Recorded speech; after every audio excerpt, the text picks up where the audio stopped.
Hey guys, this is Mika, and man, I got a gem for you folks today. Check out the inlay on this custom tenor size Kula instrument, built on the Big Island of Hawaii in the Hilo side or Hilo district.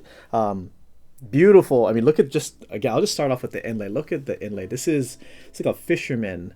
You can have a bunch of the mahi fish here all over the fretboard and the school of fish with the hook, line, and sinker right here around the third fret. And there's all different types of things and ornaments that's used or purflings and materials used on the inlay of the fretboard, from mother of pearl to abalone shell to this kind of more stained color of wood. What is that, purple and blue kind of color with the fish bait, and then mother of pearl, different types of wood here on the top with the canoe and the sail, and then the person here doing all the pulling the fish and trying to catch the fish. Just beautiful inlay work. The clouds up here, really awesome. I mean, wow. I mean, this is a good example of how ukuleles can not only sound really good and feel really good when you're playing it, but just works of art too. If you had a hook in your house, you can go ahead and hang it up on your wall, and people come to your house like, what is that? Can you even play that? And it's just this instrument is a perfect example of that. So now working towards our body of the instrument, this is spruce wood, called bear claw spruce. You can see some of that curls all over scattered throughout the bodies right here. And then it has that nice golden kind of color. It's aged quite well. And then, I mean, check out this curly coil, insane curly coil here on the sides. Nice big curls going up and down, really nice. And then check that out, so golden orange, that nice dark golden orange. Some of the grain lines here, the darker stripes right here on the outside. Beautiful. Again, nice big stacked upon curls here. And then even on the other side too, just chef's kiss, beautiful. And it's always nice to go ahead and have the binding of your instrument with curly coil, especially like with this color scheme. Nice black ebony wood as the binding on the top, and then here on the back and even on the heel of the instrument. And then we have this wood purfling that accents around the ebony binding here on the back, here on the sides, on the bottom and the top, even on this side. You can see that right there. And then even around right here, around the most outer side of the body. And then you have nice abalone shell around the perimeter of the instrument. You can even see a little remnant of the tail of the fish down here on the bridge, and then a little bit over here.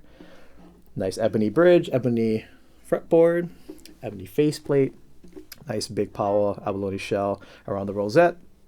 Again, beautiful inlay on the fretboard. The fretboard is also a radius fretboard. Big fan of that.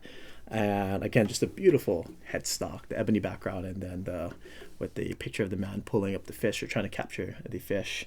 And then we have Goto tuners here on the back of the instrument, and gloss finish neck. And then it's actually a really thin neck too. And for me, I like that because if the neck, for me, again, this is very subjective, but for me, when I have a thicker neck, it just feels a little uncomfortable for my hand setup.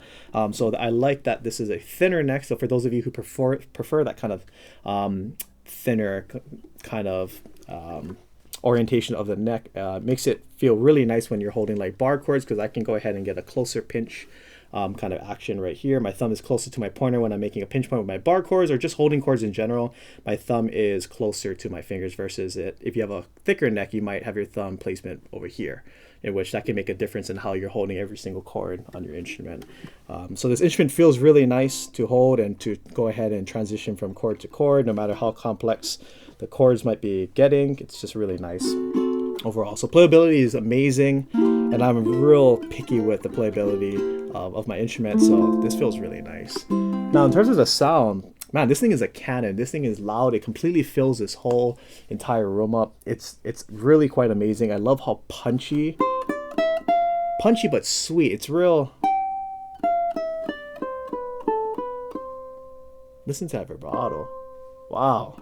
And that's what I mean by warmth. It just sounds so pleasing, and it just rests in your ears very nicely. Beautiful. But the A string is punchy. If I start digging into it, you can see how much louder it reacts, because I'm thinking it's more of the spruce top being it's so stiff, it can push that sound out. So if I start real soft, real nice and sweet. But then if I start to dig into it, you can see how loud it starts to get. It starts to clip the microphones. So this instrument can provide a lot of volume for you, or if you want to just play on the... It's just so sweet.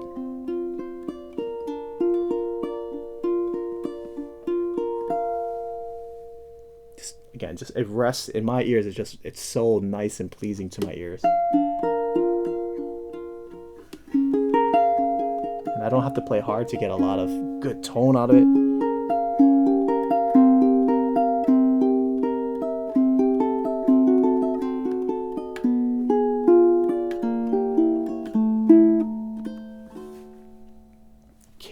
Killer sound. Super clean on the upper frets. Listen to that cleanliness. Whew.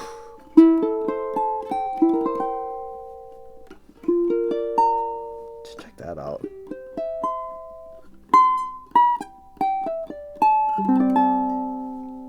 Squeaky clean. I love it. As a classical player,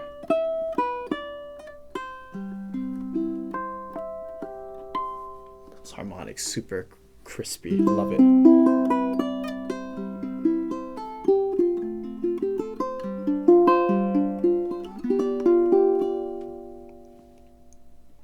Amazing.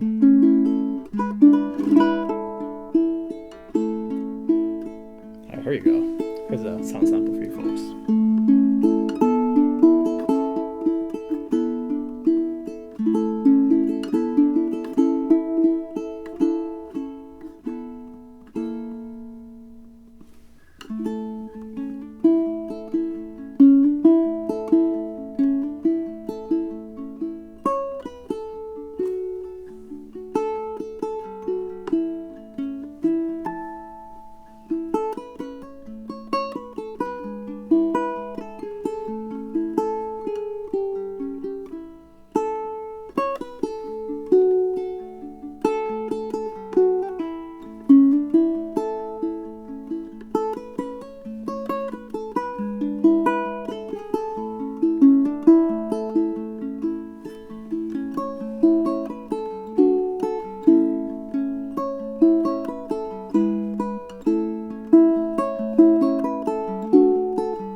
as you can see, this ukulele can go from playing famous Hawaiian, like from famous island music here in the islands, Island Style by John Cruz. So some nice Hawaiian vibes too. I mean, even something like Elvis's Can't Help Falling in Love, it can transition into both of those songs, and it just feels right. It just sounds really good. Hopefully, it sounds really good on your folks' ears, but it feels it feels good to me. So, yeah, this instrument's amazing. Again, I didn't have to play too loud. I didn't have to dig into it too much. It just responded really nice. Again, you can dig into it because the spruce will allow you to. It has a high ceiling, so you can really punch at it and dig into it. But this instrument has a lot of great tone and good volume, so you don't really need to play hard. You can play really soft.